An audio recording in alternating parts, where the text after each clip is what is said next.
Welcome to episode 158 of Stageworthy. I'm your host, Phil Rickaby. Stageworthy is a podcast about people in Canadian theatre featuring conversations with actors, directors, playwrights, and more. If you listened last week, you probably heard me rave about Space Opera Zero before I talked to Lisa Norton, who stars in that show. This week, we're going to talk to the other star of the show. But before we get to that, I want to remind you that I worked out a deal with Eldritch Theatre, and so if you're a listener of this show, you can get discounted tickets to this show, which has been selling out. So you only have a few more shows to be able to see this. This show closes on December the 2nd, and so if you go to eldritchtheatre.ca/tickets and buy your tickets and check out using the discount code STAGEWORTHY, you'll get cheaper tickets, and I highly recommend this show. And if you saw it, I want to hear what you think. So remember that you can find me on Facebook, Twitter, and Instagram at StageworthyPod. And you can find the website for this podcast at stageworthypodcast.com. And if you want to drop me a line, you can find me on Twitter and Instagram at Phil Rickaby. And my website is philrickaby.com. My guest is one of the stars of Space Opera Zero, Mairi Babb. And Space Opera Zero is on now until December 2nd at the Red Sandcastle in Toronto.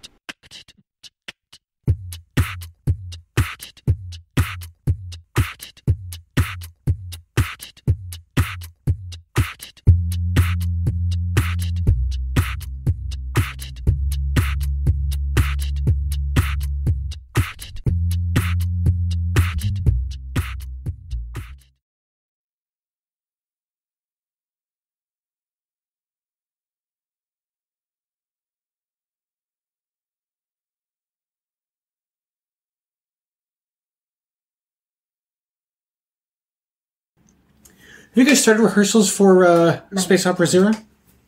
Monday. Yeah. But you've done a workshop. No, oh, you were not part of the workshop. Okay. No, I'm brand new. Because I talked with Lisa, and she was part of the workshop. Yeah. Are you familiar with the Eldritch? I've actually never seen any of Derek, and I've seen all the pictures and stuff, but I've never made it to one of his shows. So, are you prepared to be a puppet? Oh, yeah. Yeah? Yeah. Okay. Are you prepared for some magic? Because that's always like... Yeah, I don't... Yeah. I mean, I think I'll just be watching the magic. But I'm excited to get back into puppetry. Yeah. I haven't done any since Warhorse, so... Okay. So I'm excited about that. Because I play one of the aliens in puppet form. Is there also a puppet that's you? Are you a character or are you just one of the aliens? I think I'm just... Okay. I mean, maybe I don't know how Dylan's going to do it. Like, I know there's like a space above that there's going to be puppetry happening, but I don't know how much is going to be like me in puppet form doing stuff. That is a mystery to me. That's an exciting mystery, though. Yes. You know? Yeah, I mean, reading the script, there's so much that I'm just like, I have no idea how this is going to happen. Is it one of those things where you look at the script and you're like, how is this even possible? Yeah. Okay. Yeah, it's like reading a movie. Okay. And somehow it's going to be on stage. Yeah.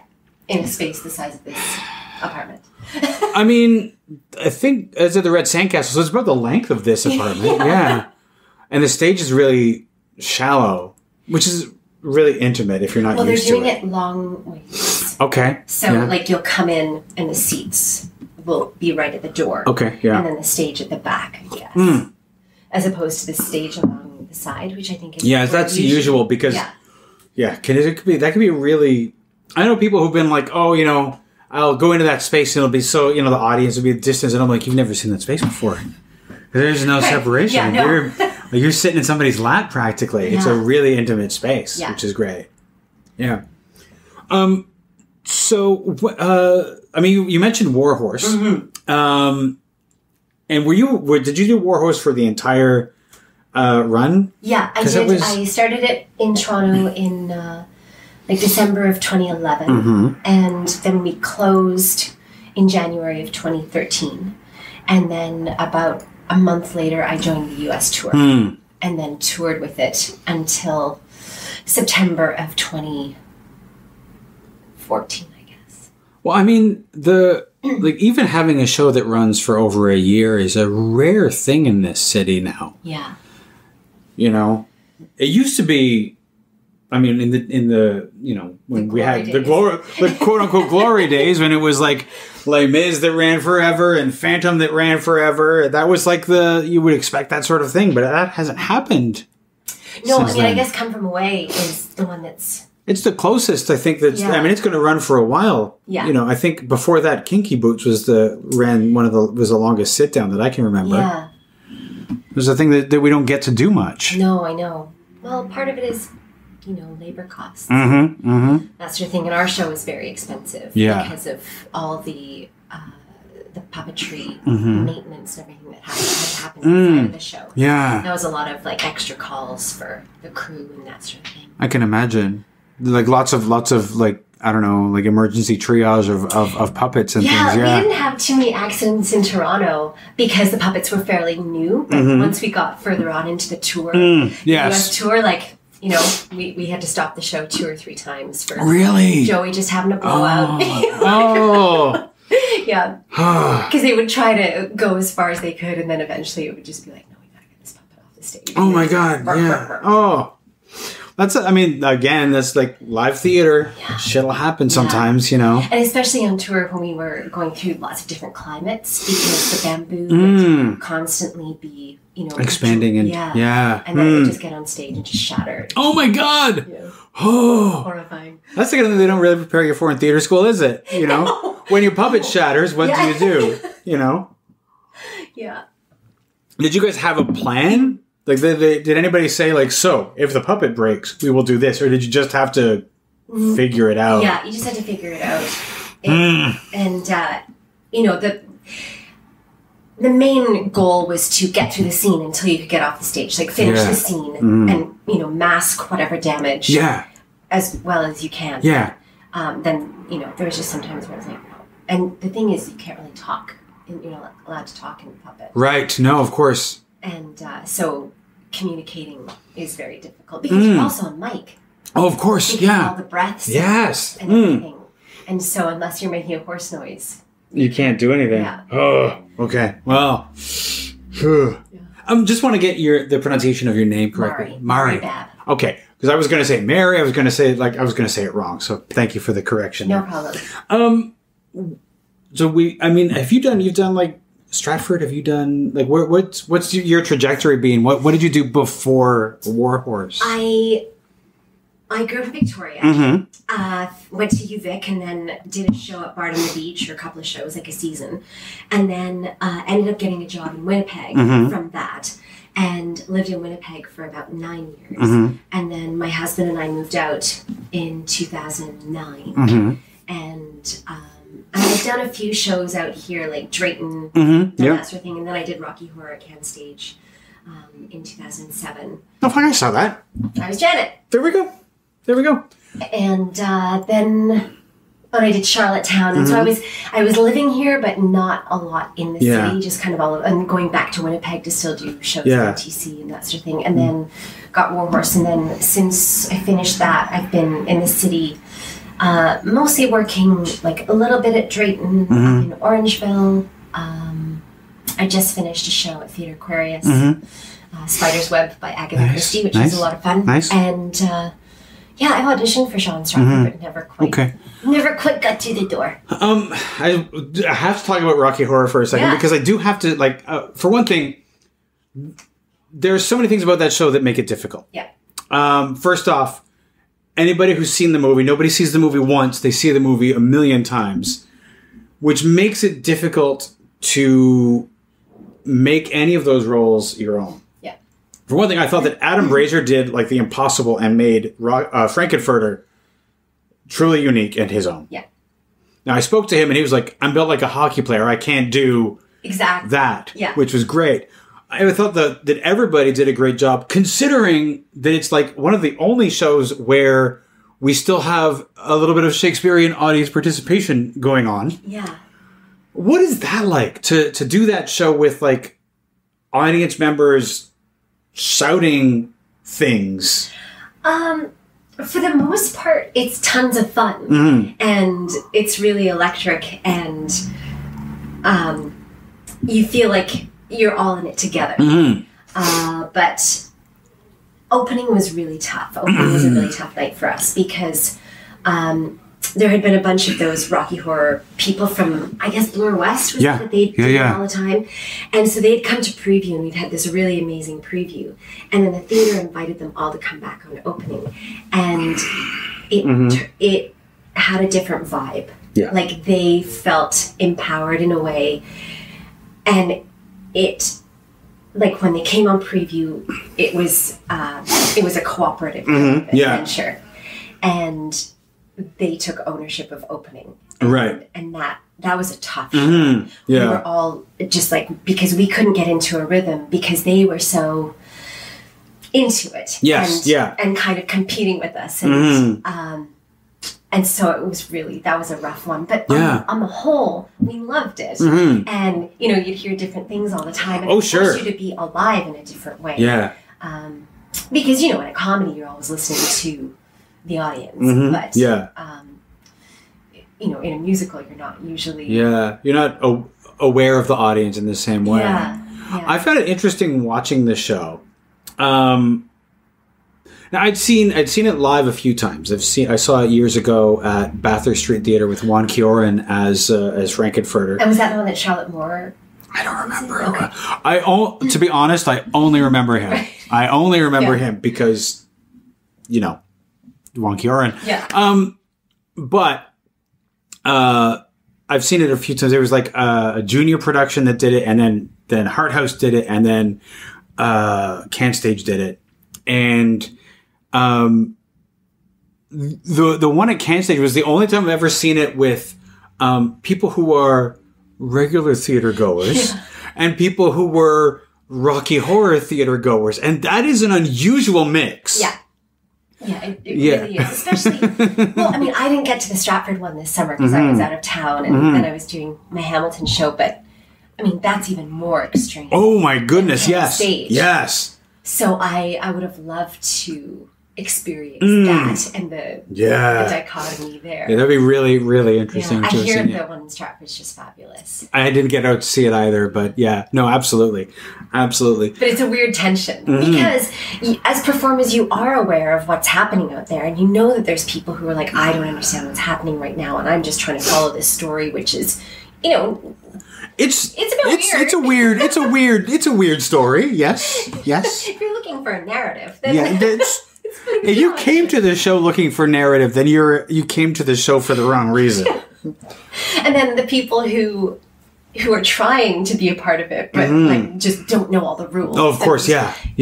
It was really fun. And we had the best group of people too. Like, it was just a lovely cast. You definitely have to have, like, I know Can Stage did a whole lot of they had like signs, education, things like that going up. I don't know if Stratford did, but you kind of have to as you really have to prepare your theater going audience for what they're about to experience, which is not going to be like anything else. You said you spent a number of years in Winnipeg. Yes. So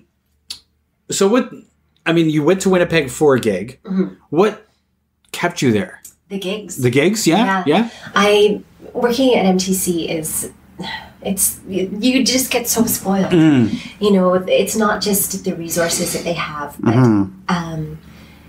you know, you get to do the epic shows that don't come around very often. You know, I was in their 50th anniversary season. I was playing Emily in Our Town at night and rehearsing The Importance of Being Earnest during the day. Okay.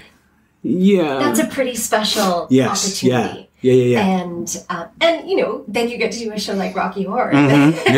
So I was very, very fortunate when I lived there. I was given incredible opportunities, incredibly diverse opportunities. Like, I worked with Shakespeare in the Ruins there, which is like an outdoor, what do they call it? Promenade style theater company. And so I played Miranda and the Tempest there, and we started the storm scene in a tree. Throwing me in a tree. And then I got to do it again at MTC, and I played Ariel. And you know, just things like that where I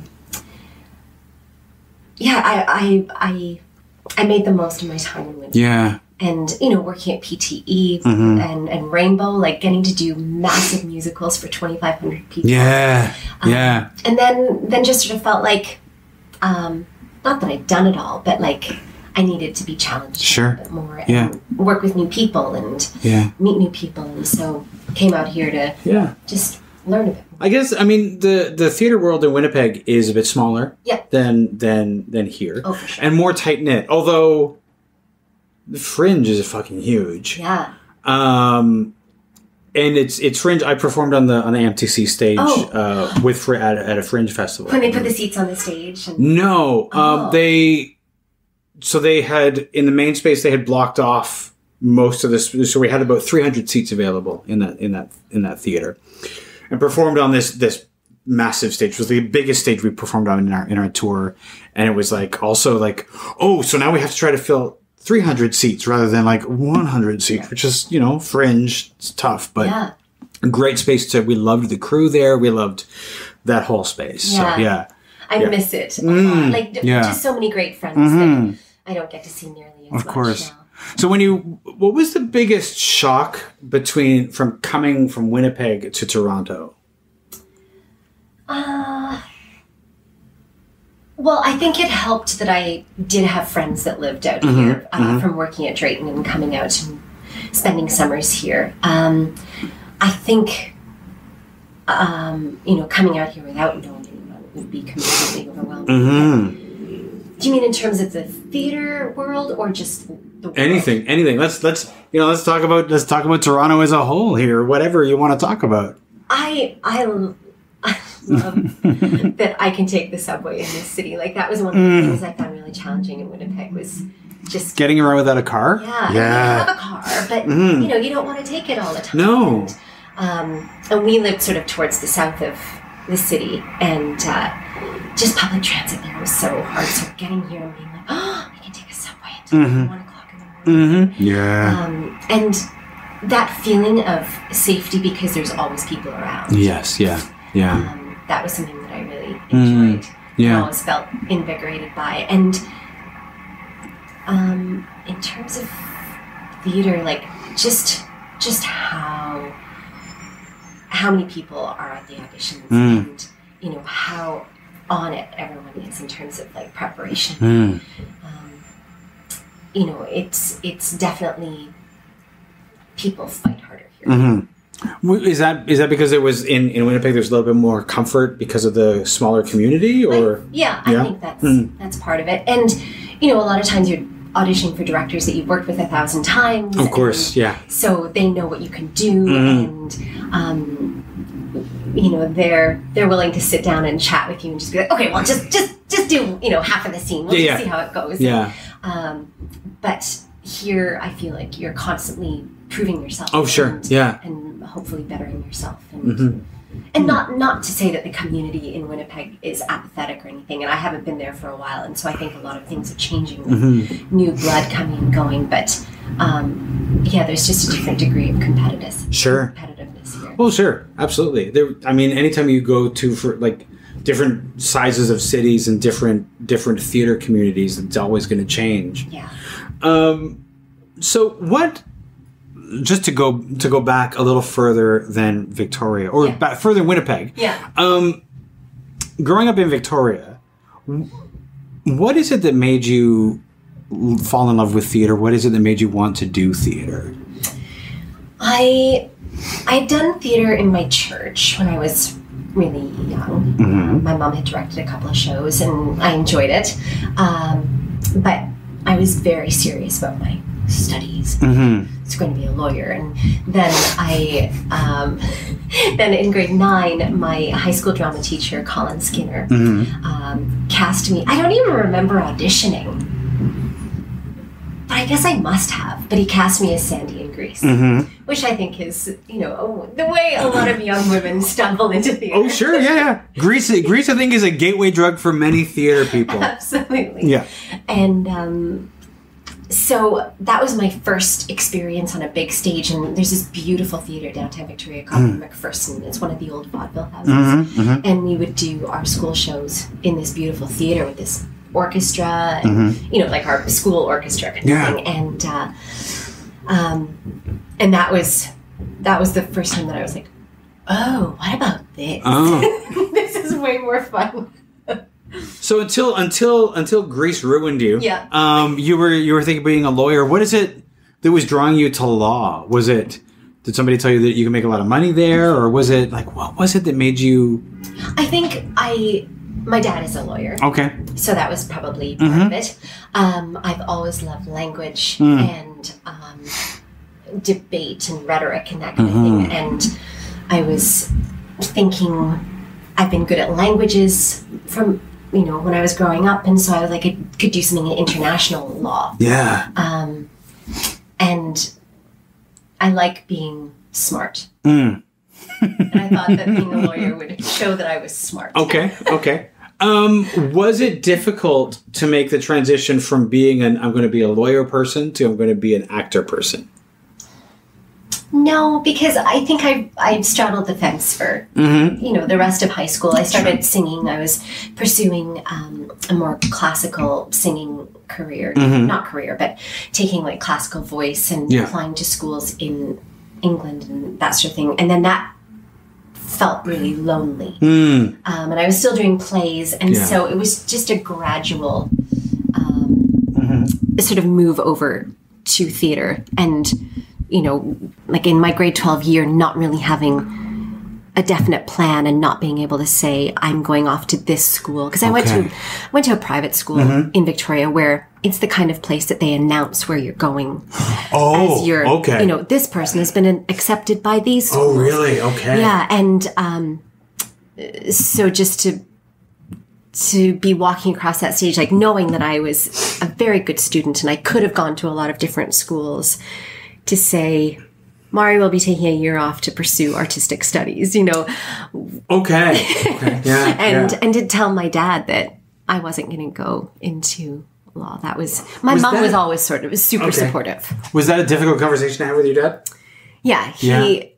We've hashed it out now, all these years later, but, eventually he asked me when I was going to get a real degree. Okay. Yeah. And, occasionally the word real comes up in my life. Oh, sure. Like, yeah. So you're not doing anything right now. You don't have a play coming up. Are you going to get a real job? Yeah. Like, it's 8 weeks. It's always funny, like the real thing for people who aren't in theater. Like, when are you going to give up this thing and get a real job? And you always wonder, like, if you're in it, you're like, what makes this any less, quote unquote, real? It's still work. Yeah. It's just unfamiliar to you. Yeah. And he lives in England. So that's a whole, it's, it's a very different, he grew up in a very different place. Yeah. Do you remember, so it was Greece that made you want to do it? Yeah. How, because sometimes people will do shows and they'll be like, this is sort of a fun hobby, but then there are other people like yourself who eventually decide like this is what's gonna be my living. At what point did you make the determination that this was going to be your living? I don't know. Yeah. Was it almost like as soon as you did it, you were like, I don't want to do anything else, or was it more of a transition?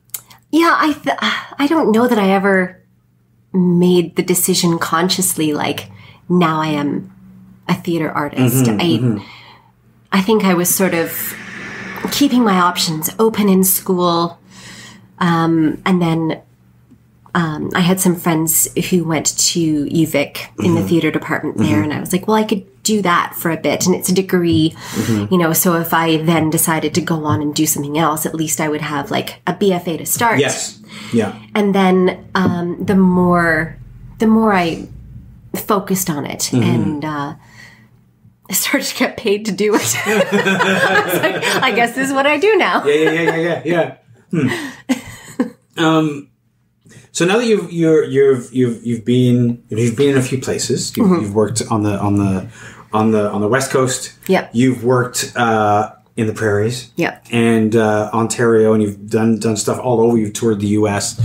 And Tokyo. We closed Warhorse in Tokyo. In Tokyo, what was that like? It was amazing. Taking this show to Tokyo. It was beyond my wildest expectations. Yeah. The audiences there were unbelievable. Really? Like, you never saw a cell phone because they're allowed to take photos during the curtain call. And so whenever the curtain call started, like out would come the iPads and tablets, and it was just this sea of electronic devices because that's when, like, you know, they were allowed, and, you know, and they would tweet about it and Instagram it. And so the publicity that we got from those curtain call photos was insane. Sure. And so I kind of think it's a brilliant built-in marketing strategy.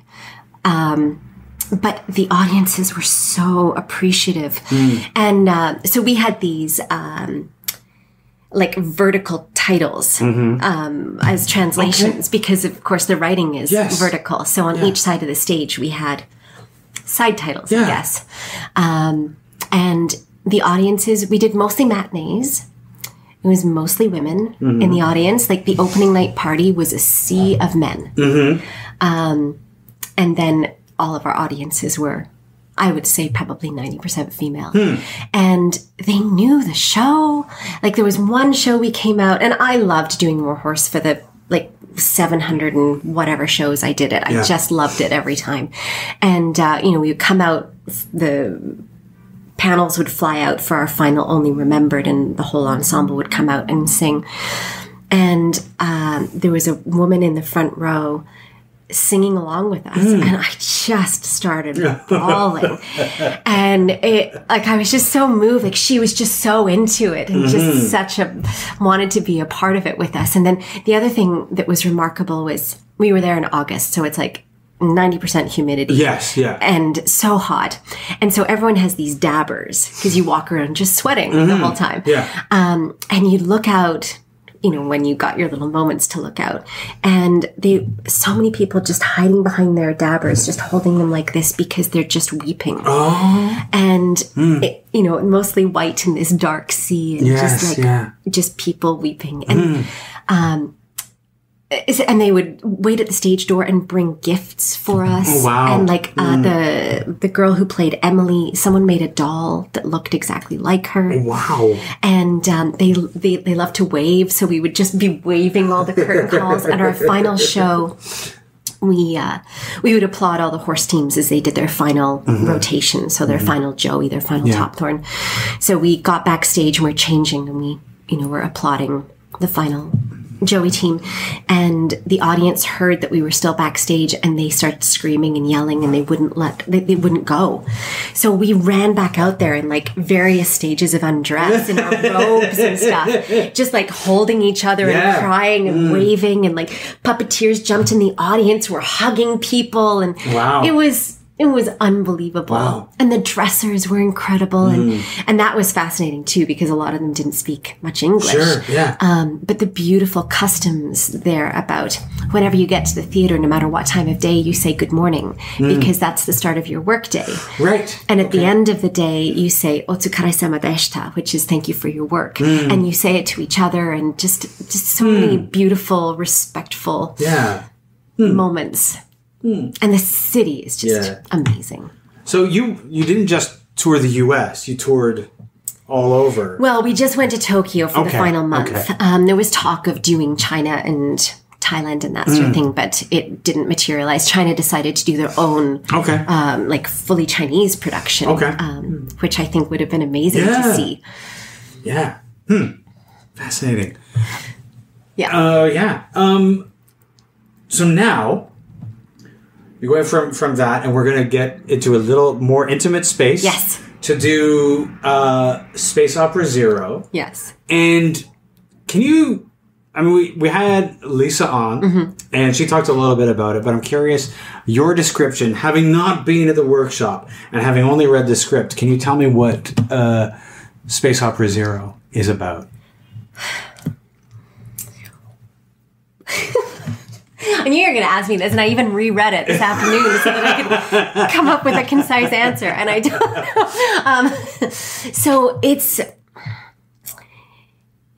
about this Earthling astronaut, this woman who ends up on my planet. I'm a princess, Princess Janora, and the two of them fall in love, and it's about the trials and tribulations of them trying to be together, coming from such different worlds, and then it's about what you're willing to do for love and how you're affected by it, and how the choices that you make affect you and change you. Yeah. I gotta say that one of my favorite things about genre, science fiction especially, is that you can do something that's about how people come together when they're from such different worlds. And it's not preachy, because in science fiction, they're literally from different worlds. Yeah. And you can just tell the story, but it has a relevance to the world that's deeper than just like alien and human, which is a fascinating thing. Yeah. And there would be puppets and magic and strange, interesting things. Some music. Music. Yes. Yeah. Will you be singing? Yes. Okay. Yep. Okay. Well, Lisa mentioned that she was actually afraid to sing. I didn't know that. Yeah, she thinks she's going to be fine, but that it's a new thing for her. Right. And if you don't do it all the time, it is a very vulnerable thing, singing. Yeah. Yeah. I'm terrible at musical auditions. Really? Yeah, just the worst. I would say that 90% of the musicals that I've got have been in spite of my audition, because I'm just a useless bag of nerves. But if I'm on stage, I'm fine. What is it about is it the fact that the audition is, whether you're going to get the job or not, or is there something about singing a new song? Like, what is it about auditions that gets you that performing doesn't? I've tried to meditate about it, and I've considered like hypnosis and that kind of thing, because it's I obviously don't have a handle on it. I think it's always even harder if I know the person that I'm auditioning for. Okay. I think it's about being good enough. Yeah. Yeah, and I sometimes, and that's the thing, if I don't really care about the show very much, then I'm like, I got this. It's funny, yeah. But if I care, I have to be good enough. And then I just seize up and I can't breathe. Sure. I mean, it's the thing that we do to ourselves, right? When we go into the audition room and we put undue pressure on ourselves and sort of self-sabotage because we want it so much, Yeah. Yeah. Did you go to theater school, or did you jump straight in? I did. You did the degree program. Yeah, I did a BFA in honors acting. So it was a 4-year thing, and then at UVic they have this main stage side of things where you have all your acting classwork and everything, but you can also be cast in these main stage shows. And I was lucky enough to do a lot of different shows, because at the time, and I don't know if it's changed, you could graduate without having been in a main stage show. And I think they changed it either my last year or the year after, where you had to have like a couple of credits, but that didn't mean that you had to have played a lead role or anything.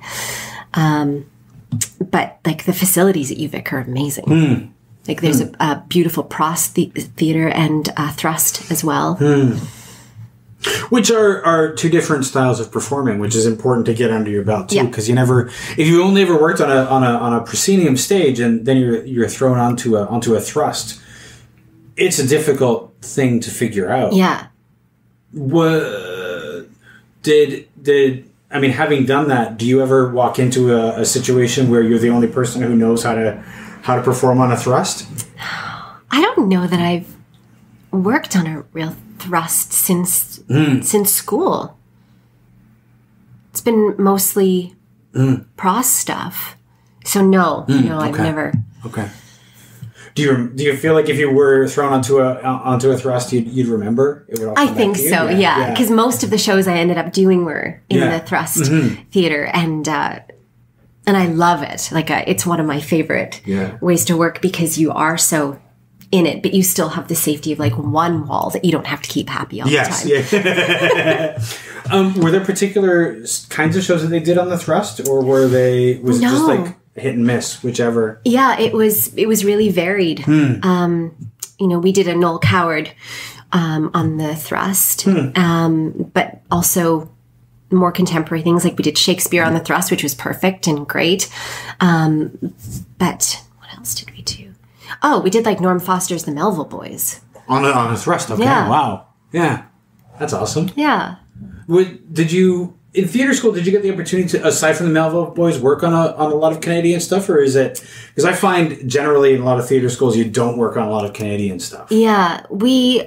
I did Escape from Happiness. Okay. Bob White from ATP came out to direct because they have guest directors there. And that was amazing because he was George's dramaturge forever and like worked on a whole bunch of premieres. And so to have his insight into that. And like I have to say, that was some of the most fun I've ever had. Yeah.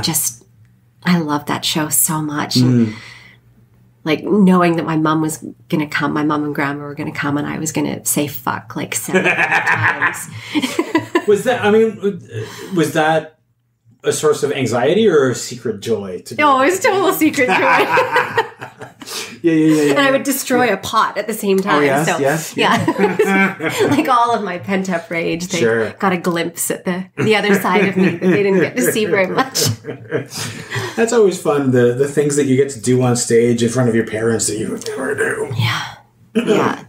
Well, like this show. My mom's like, so, I'm going to come, right? I'm like, yeah, you're going to come. What is does your mom live in... She lives in Niagara Falls. Niagara Falls, okay. Is there something in the show that you're like a little nervous for your mom to see, or is that... I just don't know that it's her cup of tea. Okay. She's not much into science fiction. Yeah, there's, a lot of phallic things in the show. Yeah. She's not exactly... Okay. Yeah. The interesting thing about the Eldritch theater audience is that they are predominantly not a theater-going audience, which is a rarity in this industry, especially here, but I'm sure everywhere, that people who come to see Eldritch shows are not people who go to see things at Factory, Tarragon, or Passe Muraille. They come for Eldritch. And they come, like, they're more genre people. They see movies, they don't see theater. And it's interesting that there's an audience that Eric has built that's hungry for what he's doing. Yeah. Yeah, he was telling me that this summer when we met to discuss if I was going to do this or not. And I find that fascinating. Yeah. That he's just found this little group of people in the East End that, because you do sort of see the same people at all the theaters in Toronto. Yeah. And so I'm fascinated to like meet a whole bunch of new people and new audience members. There are people who come from, like, I know when I saw the Harrowing of Brimstone McCreary, there were people who were coming from Barrie. Like, it's not just like, like people who have seen Eldritch shows are hungry for what he, like, if he hasn't announced something as it starts to get into fall, apparently there are emails coming in. So what are you doing this year? What are you doing this year? Because they know that in the fall, he usually does something. Right. So they're like hungry for it, which is like, I don't know. He's got to bottle that or do a workshop about like outreach, because the audience that he's reaching is actually the audience that so many theaters want. Right. Yeah. People who aren't necessarily like artsy and educated in that way, to appreciate what a good play is. Yeah. Like just like actual real people who just want to have a good time and hear a good story and have a great adventure. Yeah. And it's interesting because like he's offering something that you can't, and this is the thing, it's the thing that everybody's like, how do we get people off the couch and away from the Netflix? And he offers something you can't actually see on Netflix. Live and he's done that, puppets and magic and done it through following his passion, which is everyone's dream. Right? Absolutely. Like he hasn't compromised anything, but like he writes what he wants to do and he does it. Yeah, it's amazing. It is amazing. And the audience is there for it, which is great. And the first show I saw of his was the Harrowing of Brimstone McCready, and my friend and I ended up. He had in his contraption stage thing, it was sort of like a bar / area, there were 2 seats on either side, and apparently we were sassing him too much during his pre-show, and he put us in those 2 seats on either side, which meant that like we were, when he did magic, it was like close-up magic for us. Oh my god! And it was like just. I thought, oh well, the show's ruined now because we're so close, but it was not. It was an incredible experience to. So anybody who's going to an Eldritch show, if you see Eric out there, sass him. He might put you really close. Just saying. Just saying. He probably will not appreciate that, but sass him. Is there? I mean, you've having read the script, but really sort of not having been involved in the earlier workshop and just sort of like just trying to imagine how this is all going to come together. Is there something that you are completely excited or terrified to do in this show?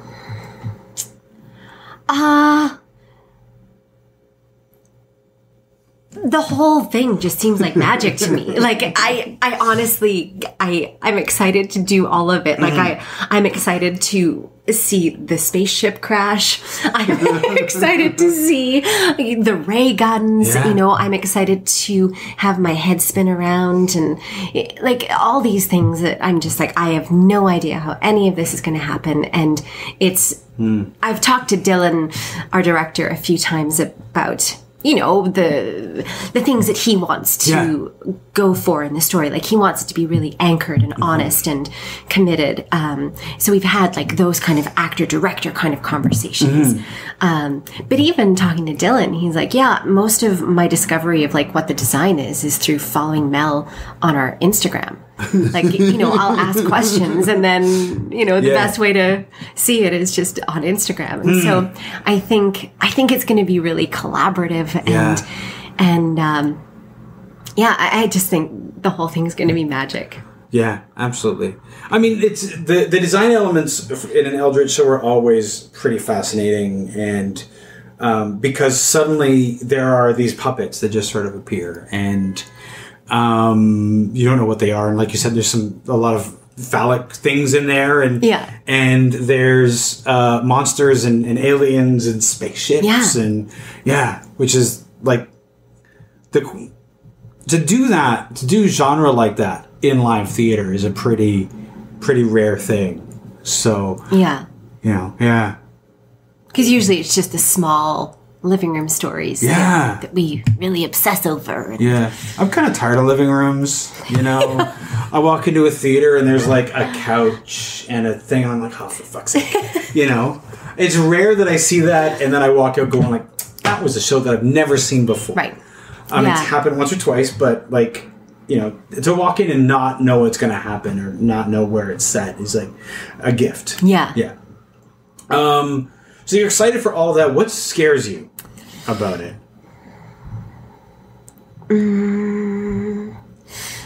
I don't know. I don't usually go into shows scared about things. Actually, when I did one of my first musicals in Winnipeg, someone asked me that in an interview, and I was like, because I hadn't done a lot of musicals in Winnipeg, no one really knew I could sing. And so it was like this coming out, and he was like, so are you worried about the singing? And I was like, well, no. And just sort of kept harping on, so what do you think is going to be the hardest thing? What do you think is going to be the most challenging? And I've always just sort of gone into things being like, yes. And that's good, there's nothing that worries me. Like I trust the people that I'm working with. And I'm just totally open. I'm not scared about anything. I'm just excited. That's good. I'm often scared before I start a thing. Like, well, on the first day, I'm always like, I don't deserve to have this job. I'm a fraud. I tend to be like, I don't even know if I can do this. But I think the times when I've been the most scared going in are the times when it's been the most rewarding, where it's been most challenging, but also the most successful, because I think the fear made me work harder. If I go in, I'm like, oh, I can do this. Right. It's like you don't quite put as much in if you have all of that confidence. Yeah. So that makes sense. That totally makes sense. And I don't know that I go in with like an I got this kind of attitude. No, I'm not suggesting you do. No. Yeah. But I'm always just like excited and. I think a lot of us show up on the first day of rehearsal wondering, like, am I going to show up and they're going to be like, oh, we meant somebody else. Yeah. Like, Yeah. oh, it's you. We were okay, no, we'll see how, and then 3 days in, you're like, okay, we're done all the talking, and now it's the acting. Is this where they change their minds? Yeah. Is this what, I've got away with it so far. But this is the time. Now we're done with we've had our presentation, we did a read, or we did all the talking, and now it's the acting part. Is now when they're going to be like, no, we need to go in a different direction. Yeah, we thought you were funnier.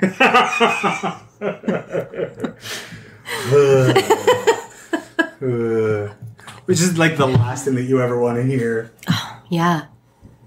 When you mentioned that your dad's in England, yeah, and your mom's in Niagara Falls. Did your mom sort of follow you from the West Coast to Niagara Falls, or did she? Yeah. So she and her parents and I moved to Victoria from England when I was 5. Okay. Mm-hmm. My dad stayed there. He's remarried. Mm-hmm. And, my mom never remarried, Mm-hmm. and she and my grandmother stayed in Victoria. Okay.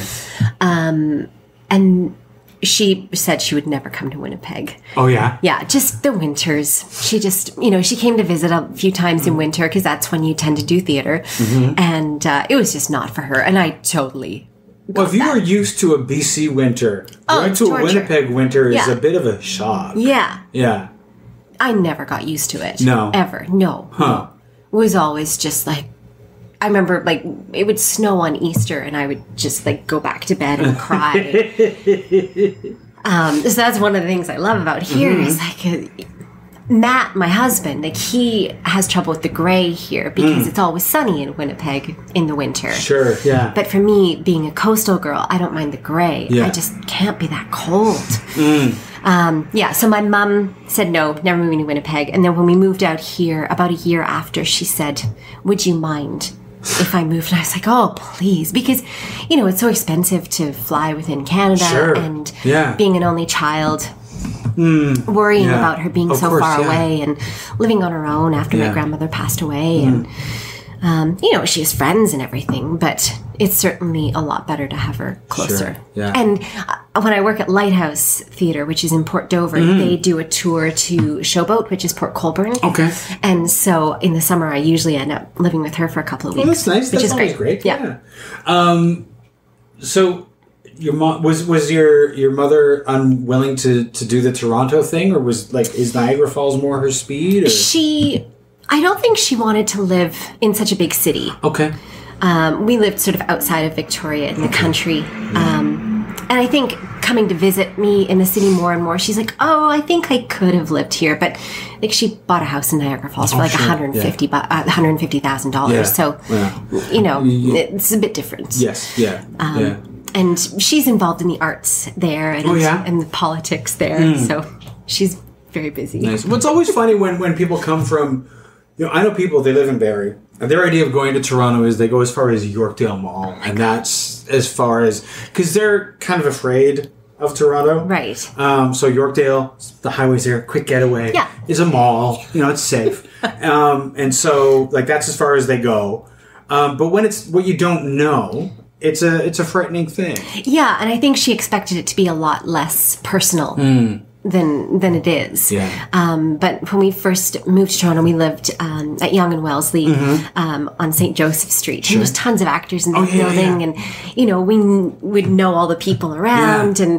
And she was really like, oh, you have a community here. Yeah. And now we're more at the East End.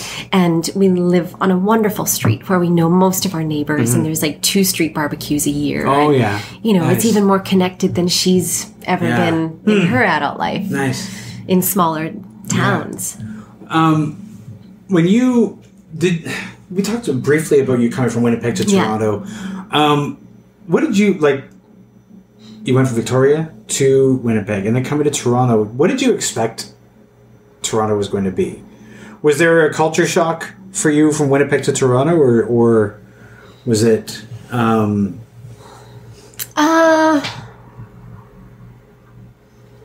Not really, because I had visited, so I sort of knew what to expect. I think maybe I thought I was going to go out more than I actually do. I think people often do. It's like it's like when you visit New York. I know people in New York, but when I visit New York or something, other place, you go out in the evening, you do things, and then when you live there, you're like, TV's on, you do exactly, whatever. Yeah. You never, when you live in a place, you never quite go out as much as when you visit. Yeah. But I think that's sort of the only thing that, I just sort of imagined myself like constantly at concerts and, at the opera and this, that, and the other. But all the cultural things that we have that we all go to. The opera's always sold out and a gajillion dollars. And also, it's so expensive. I mean, people are like, "Oh, theater's so expensive." I'm like, "Try the opera." Yeah. But they have a discount if you're 25, and I'm like, "Excuse me, still I'm way over 25. Would like to see an opera once in my life, but I can't afford the ticket." Yeah. Come on, guys. Yeah.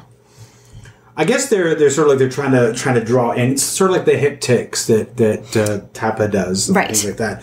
Trying to draw in, get them when they're young, But also, you know what?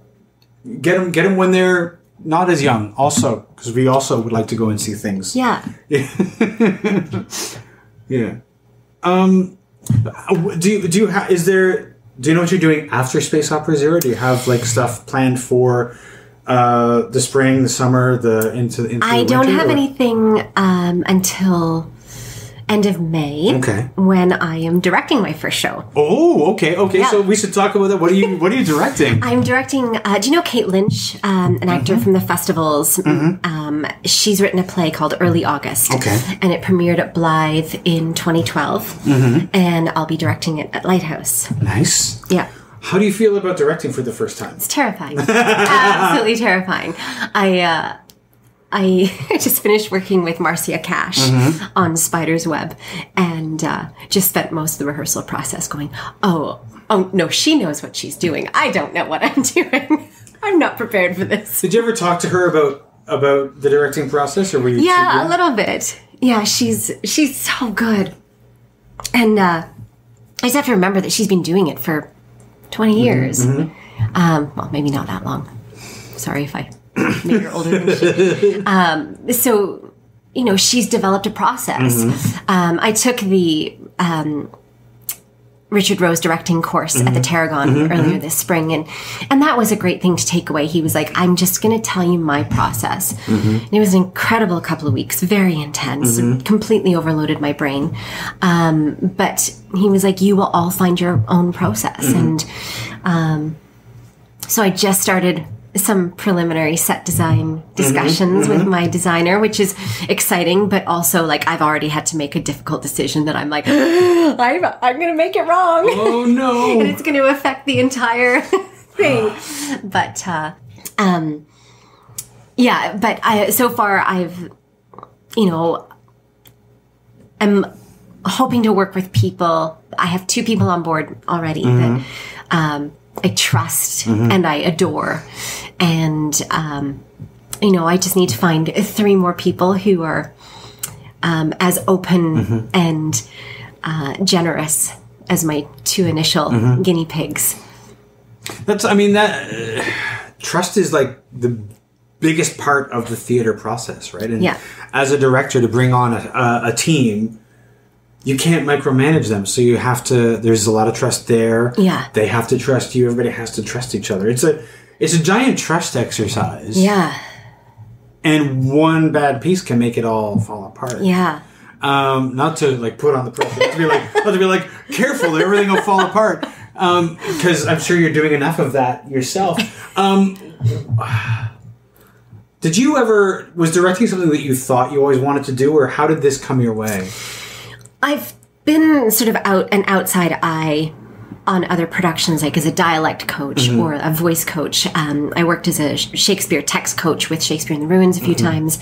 And I've coached people for auditions. And then on the Warhorse tour, I was the assistant puppet captain. So I got to sit out and give notes on that sort of thing.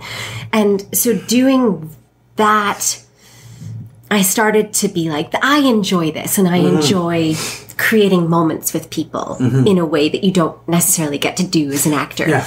And then you see shows that you're like, it was terrible, and I think I could have done a better job. And so I just sort of was like, well, I got to put my money where my mouth is, instead of just complaining about all these shows that I have problems with. And I have to step up and go, here's my offering. Yeah. And not that I think it's an easy job, but yeah, so it's not something that it wasn't like a goal. Like, I'm going to be an actor and then move into directing. It's just sort of been a thing that's just been outside of my head, poking at me for a while. And I don't even know if I'm going to like it. Oh, you know what I mean? Like, because I do enjoy being on stage so much. I can't see myself ever just not being an actor anymore. I don't know, this whole thing, like the whole next few months are just going to be such an incredible learning curve. Yeah. Well, I mean, the whole, like, you don't know if it's something you're going to like. Like, the only way to know if you're going to like it is to do it. Exactly. And it's like, it's a big commitment, because there's like several weeks and there's a lot of stuff. So it's a big, like, I wonder if I'm going to like this. I know I will devote like 6 months of my life to this thing to figure out if I like it. Yeah. Yeah. Are there, like, as you're trying to figure out what your process is, are you using the Richard Rose stuff, or is it just like picking and choosing, or you just like you've done that and now you're going to go with your gut? Well, his mind works very differently from mine. Okay. He's just like, he's on another level. And I think in terms of like the design, I think he's maybe a bit more involved. And that also could come from his years of experience too, because, he was talking to us about working on the design for The Message, the Marshall McLuhan show that he's directing. And, he was reading the script and he just kept seeing this vortex. And so he really went into the design meetings with that as something he was going to bring to the forefront. So far my process has been different because I'm doing a much less conceptual play. Sure. Yeah. And I'm also, I don't think I see space the way he does yet. I'm not as comfortable picturing it. Right. And so I think, at least this being my first time out, relying on my designer a lot more, and his many years of experience. Yeah. It's Bill Chesney. He designed Comet and Moominland. I don't know if you know that show at all, but it's a kids show about these Moomins, and it takes place in a tent, and the children sit in the middle of the tent, and the show happens on tables as the Moomins journey around the children. It's just magic. It's absolute magic. And he's designed a bunch at Port Dover. And he's so great. And so I'm really relying on him because he knows the space so well. Yeah. And he knows what works on stage and what doesn't. Yeah. And also, I've asked him to help me become an effective communicator with a designer, because that's a whole different skill that I've never had to use. So that part's very different from Richard's thing. But one thing that he did say was, like, the first time you read a script, write down the central image that is clear for you. And that was a really great way to approach a play and just say, like, what part of this does it speak to in me? Awesome. And that opens in I think it's June 14th. In Port Dover. And you, like, start diving in, you said May? Yeah, May 20th. Okay. Well, we're basically at the end of our time, so thank you so much for doing this. It was so fun to talk to you. Awesome. Thank you.